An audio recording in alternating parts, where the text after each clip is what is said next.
Hi ಎಲ್ರಿಗೂ ನಮಸ್ಕಾರ. Welcome back to my YouTube channel. ಇವತ್ತು ನಾನು ನಿಮ್ಗೆ ಸೌತಡ್ಕ ಮಹಾಗಣಪತಿ ದೇವಸ್ಥಾನದ ಬಗ್ಗೆ ಹೇಳಕ್ ಹೊರಟಿದ್ದೀನಿ.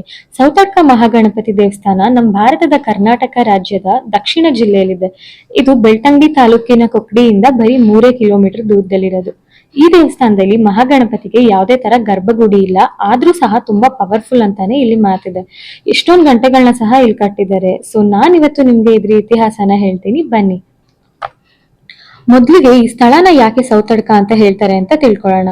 ಪುರಾಣಗಳ ಪ್ರಕಾರ ರಾಜಮನೆ ತಂದವರು ಪೂಜೆ ಮಾಡ್ತಿದ್ದ ಗಣಪತಿ ದೇವಸ್ಥಾನನ ಶತ್ರುಗಳು ನಾಶ ಮಾಡಿರ್ತಾರೆ. ಆಗ ಅಲ್ಲಿರೋ ಗೋರಕ್ಷಕರು ಅದನ್ನ ತಗೊಂಡ್ ಹೋಗಿ ಸೌತೆಕಾಯಿ ಬೆಳೆಯೋ ಜಾಗದಲ್ಲಿ ಸ್ಥಾಪಿಸಿರ್ತಾರೆ. ತುಳು ಭಾಷೆಯಲ್ಲಿ ಸೌತೆ ಅಂದ್ರೆ ಸೌತೆಕಾಯಿ, ಮತ್ತೆ ಅಡ್ಡ ಅಂದ್ರೆ ಹುಲ್ಲುಗಾವಲು. ಸೊ ಅದ್ರಿಂದ ಈ ಸ್ಥಳಕ್ಕೆ ಸೌತಡ್ಕ ಅಂತ ಕರೀತಾರೆ. ಅಲ್ಲಿರೋ ಜನರೆಲ್ಲ ದೇವಸ್ಥಾನನ ನಿರ್ಮಿಸ್ಬೇಕು ಅಂತ ಅನ್ಕೊಂತಾರೆ. ಆಗ ಗಣಪ ಅವ್ರ ಕನ್ಸಿಗೆ ಹೋಗಿ ನನ್ಗೆ ಯಾವ್ದೇ ತರ ದೇವಾಲಯನ ನಿರ್ಮಿಸ್ಬೇಡಿ ಅಂತ ಕೇಳ್ಕೊಂತಾರೆ. ಯಾಕಂದ್ರೆ ಗಣಪನಿಗೆ ಯಾವುದೇ ತರಹದ ಔಪಚಾರಿಕ ರಚನೆ ಇಲ್ಲದೆ ತೆರೆದ ಗಾಳಿಲೇ ಉಳಿಬೇಕು ಅನ್ನೋದು ಗಣಪನ ಆಸೆ. ಆದ್ರಿಂದ ಈ ದೇವಸ್ಥಾನದಲ್ಲಿ ಯಾವುದೇ ತರಹದ ಗೋಪುರ ಕಟ್ಟಿಲ್ಲ. ಮತ್ತೆ ನೀವಿಲ್ಲಿ ನೋಡ್ಬೋದು ತುಂಬಾ ಗಂಟೆಗಳನ್ನ ಕಟ್ಟಿದ್ದಾರೆ. ಯಾಕೆ ಅಂತ ನೀವು ಯೋಚಿಸ್ತಿರ್ಬೋದು. ಅದಕ್ಕೆ ಉತ್ತರ ಇಲ್ಲಿದೆ. ಇಲ್ಲಿ ಬರೋ ಪ್ರತಿಯೊಂದು ಭಕ್ತಾದಿಗಳು ಸಹ ತಮ್ಮ ಮನ್ಸಲ್ಲಿರೋ ಕಷ್ಟ ನೋವುಗಳು ಪ್ರತಿಯೊಂದನ್ನು ಗಣಪನ ಹತ್ರ ಹೇಳ್ಕೊಂಡು ಹರಕೆ ಮಾಡ್ಕೊಂಡು ಹೋಗ್ತಾರೆ. ವಾಪಸ್ ನೆರವೇರಿದ್ಮೇಲೆ ಇಲ್ಲಿಗ್ ಬಂದು ಗಂಟೆಗಳನ್ನ ಕಟ್ತಾರೆ.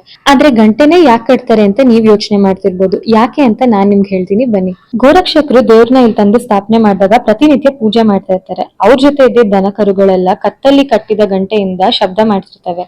ಇದನ್ನ ನೋಡಿದ ಗೋರಕ್ಷಕರು ಗಣಪತಿಗೆ ಗಂಟೆನಾದ ಅಂದ್ರೆ ತುಂಬಾ ಇಷ್ಟ ಅಂತ ತಿಳ್ಕೊಂಡು ಅರ್ಕೆ ಮಾಡ್ಕೊಂಡು ಗಂಟೆ ಕಟ್ಟೋದನ್ನ ಶುರು ಮಾಡ್ತಾರೆ. ಸೊ ಹೀಗೆ ಜನ ಬಂದು ಅರ್ಕೆ ಮಾಡ್ಕೊಂಡು ನೆರವೇರಿದ್ಮೇಲೆ ಗಂಟೆ ಕಟ್ಟೋದು ಇಲ್ಲಿ ಒಂದ್ ಸಂಪ್ರದಾಯವಾಗಿ ನಡೆದು ಬಂದಿದೆ. ಮತ್ತೆ ಈ ದೇವಸ್ಥಾನದಲ್ಲಿ ಪ್ರತಿನಿತ್ಯನೂ ಪಂಚಕಜ್ಜಾಯ ಸೇವೆ ನಡೀತಾನೆ ಇರುತ್ತೆ. ಅದು ತುಂಬಾನೇ ಚೆನ್ನಾಗಿರುತ್ತೆ ತಿನ್ನಕ್ಕೆ. ಅಂಡ್ ಪ್ರತಿ ಸತಿ ಸಹ ಪ್ರಸಾದ ಮಾಡಿದ್ಮೇಲೆ ದೇವ್ರ ಮುಂದೆ ತಗೊಂಡ್ ಬಂದು ಇಟ್ಟಿನೇ ಭಕ್ತಾದಿಗಳಿಗೆ ಅದನ್ನ ನಂತರ ಕೊಡೋದು. ಅಂಡ್ ನೀವಿಲ್ಲಿ ನೋಡ್ತಿರ್ಬೋದು, ನಾನ್ ನಿಮಗ್ ತೋರಿಸ್ತಿರೋ ಅಷ್ಟು ಕ್ವಾಂಟಿಟಿಗೆ 70 ರೂಪಾಯಿ ಚಾರ್ಜ್ ಮಾಡ್ತಾರೆ. ಅಂಡ್ ಅದು ತುಂಬಾನೇ ಚೆನ್ನಾಗಿರುತ್ತೆ, ಟೇಸ್ಟ್ ಮಾತ್ರ.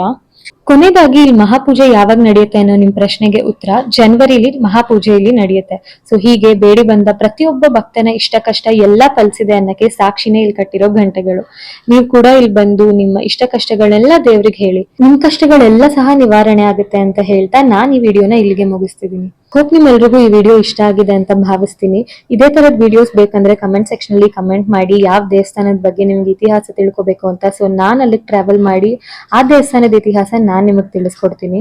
ಸೊ ಹೀಗೆ ಎಲ್ರು ಸಪೋರ್ಟ್ ಮಾಡ್ತೀರಿ ಅಂತ ಹೇಳ್ತಾ, don't forget to like, share and subscribe my YouTube channel ಅಂತ ಹೇಳ್ತಾ ಮುಂದಿನ ವಿಡಿಯೋದಲ್ಲಿ ನಾನ್ ನಿಮ್ಮೆಲ್ರಿಗೂ ಸಿಗ್ತೀನಿ. Love you all. Bye by.